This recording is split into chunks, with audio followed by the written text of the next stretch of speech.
Imagine, if you will, you are a studio owner. You've been collecting gear for 25 years. A lot of vintage pieces, a lot of vintage preamps, a lot of vintage compression. And you start to wonder what the actual pieces that matter are. Nobody's crazy enough to go along and do this video with you. Nobody wants to see, can a $1,000 mobile recording rig that fits in a flight case about that big, can it stand up to your $200,000 studio? Have I wasted my entire life of collecting this stuff when it really doesn't matter? Can you hear $100,000 plus difference?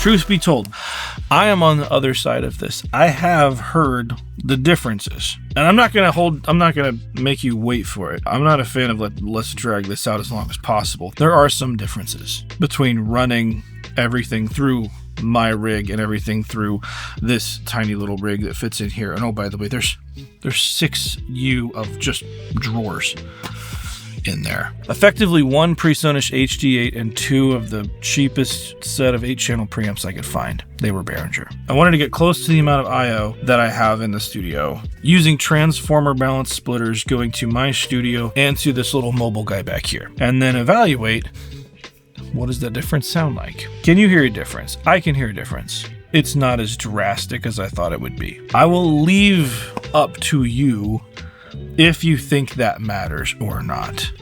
And there's a whole lot of other things that we can talk about on the other side of this, but what we did was we brought in a band and we recorded 2 songs. Both of these went through my setup and the mobile rig. We're going to show you those songs. We're going to flip back and forth. We're going to play soloed sources for you to see if you can hear a difference. Real quick housekeeping stuff. How did we do this? We matched as close as possible. Some things are just inherently different, and I leaned into that on purpose, wanting to know if there could be a difference. If I'm hitting a Neve 1073, I'm going to hit it for a reason. I'm going to break that thing up. If I'm hitting a distressor, I'm going to hit it for a reason. I'm going to hit it hard until it opens up. Same thing with my LA2A on my vocals. Same thing with my bass compression. Anything that was hitting something that feels good to break up, I leaned in hard.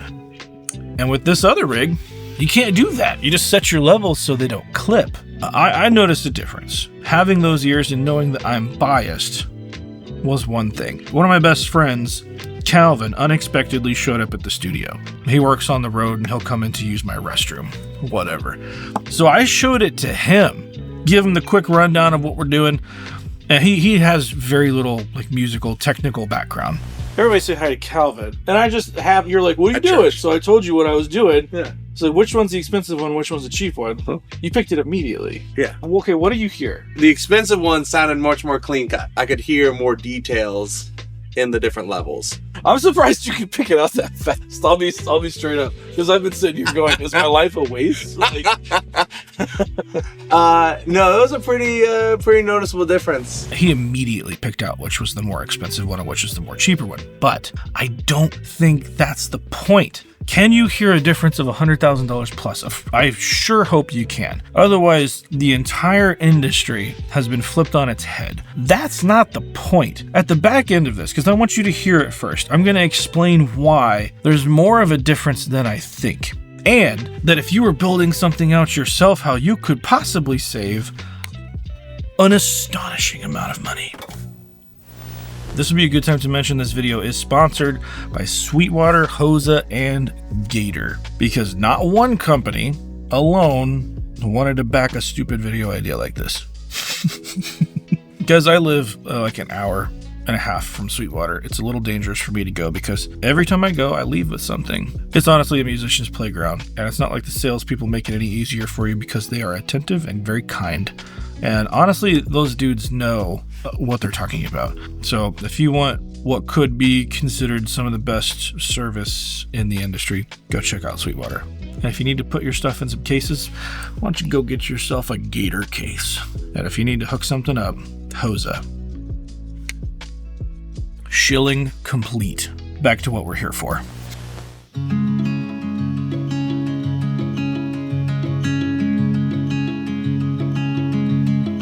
I feel a fear rising, like we don't know which way to return. I feel the anger, the fighting, as we're watching the world burn.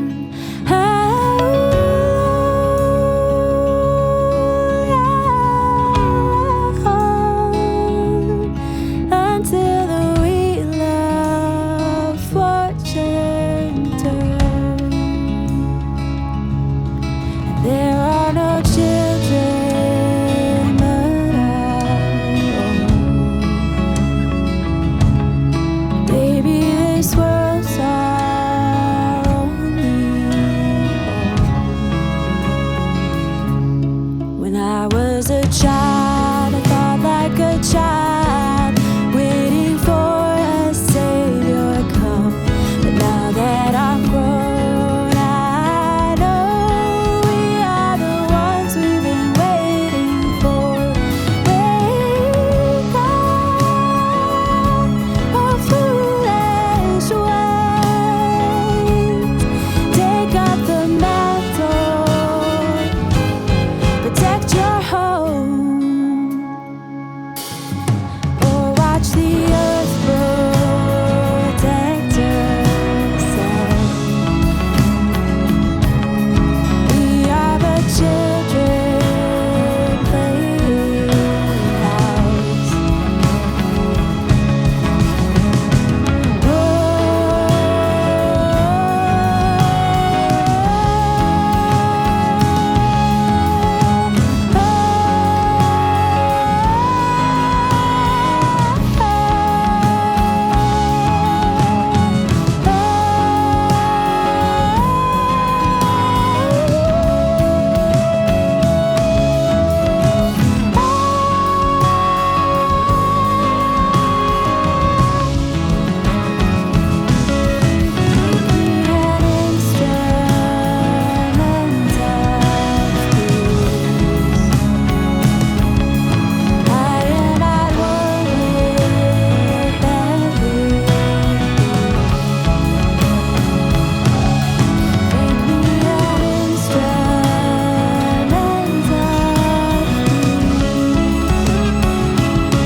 I am at one with everything.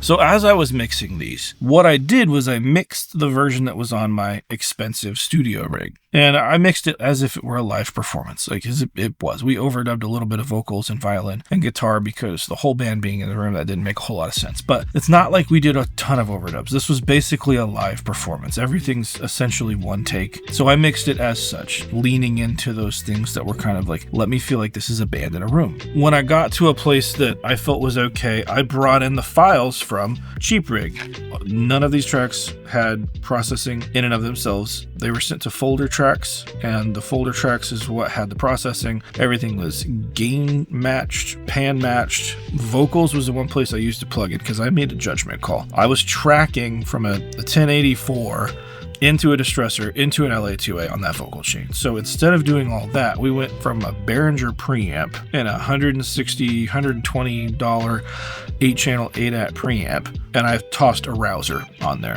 which is the distressor plugin. Matched those settings as close as I could, and then I gain matched. So these things aren't one for one, but that was how I could do loudness on the vocal. Everything else is matched identically.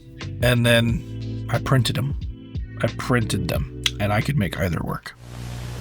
Time after time when I thought I knew my mind, I thought that I knew what I needed. Time after time when I thought I knew my mind, I thought that I knew what I needed.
Here's the thing. When I was mixing this, and when I was referencing this, and when we were getting tones, and when we were adjusting microphones, I was listening through my monitoring setup. You could build a studio with literally the cheapest gear that you could find, but you did not slouch on the monitoring setup. You could make this work. I genuinely think you could make it work. Would it be a good time all the time? And would it be inspiring to record through that stuff? That's up for debate. And that's where I think that becomes a big difference, because there is a big push-pull on some of this stuff. That's really hard to define. Latency becomes a thing when you start to get into processing, and hearing it like it is a record while you're recording is a huge part of a performance and capturing of a performance. But that is the important part. The gear is at the bottom of the list of importance in this stuff. It is the song, the performance of that song, the storytelling, instrument maintenance, intonality, all that stuff. Then we get into microphones, microphone placement. Then we get into the gear used to record it. Is it important? Hell yeah, it's important. I won't say it's not. Is it as important as some people like to think? I say in every video, every time I do a microphone video, can you make this work with any other mic? You can. Do you need this mic? No. Do you need this compressor? No. I did a rundown on my tube EQ, and the whole time I was like, do you need this? Absolutely not. That is the whole thing about gear. Does it make the job easier? And does it insert itself into your workflow in a way that helps you as a business person? All those things aside, nobody cares. You might get a phone call from a label that wants to see a certain piece of gear on your roster. And if that's the case, rent it if you really have to. I like having this stuff at my fingertips because it leads to a whole lot of inspiration. It kind of gets rid of the one-size-fits-all thing. But dang, it sounded really close. Is it going to replace my entire studio? Heck no, it's not, because it would make my job harder. But I am very stoked and impressed of having this thing for a mobile live rig, because I know that won't be the weak point of mobile recordings for me.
This was a crazy experiment, and I kind of landed exactly where I thought. Is there going to be a difference? Yes. Is there going to be a massive difference? No. Is the weak point going to be the gear? No. Can you work around those differences? Yes. Do you necessarily want to record on the cheapest mobile rig possible at all times? Probably not. Probably not for very long. But can you do it? Yeah. The entrance into the industry now is so low because you don't need a bank at 1073s. You don't need a bank at APIs. You don't need some crazy vintage compressor. But if you've been here and you've been watching the channel for any amount of time, you already knew that. Thank you, Sweetwater, for helping me do this absolutely insane video idea. Thank you, Hosa and Gator. This wouldn't be possible without any of you guys. And if you like this video, hit the like button, hit subscribe if you want to see more absolutely bonkers ideas like this. I'll see you next time. If you like this video and you want to see how we use this setup in a little bit of a different context, go watch this video down here where we can show you a live band touring with this rig. See ya.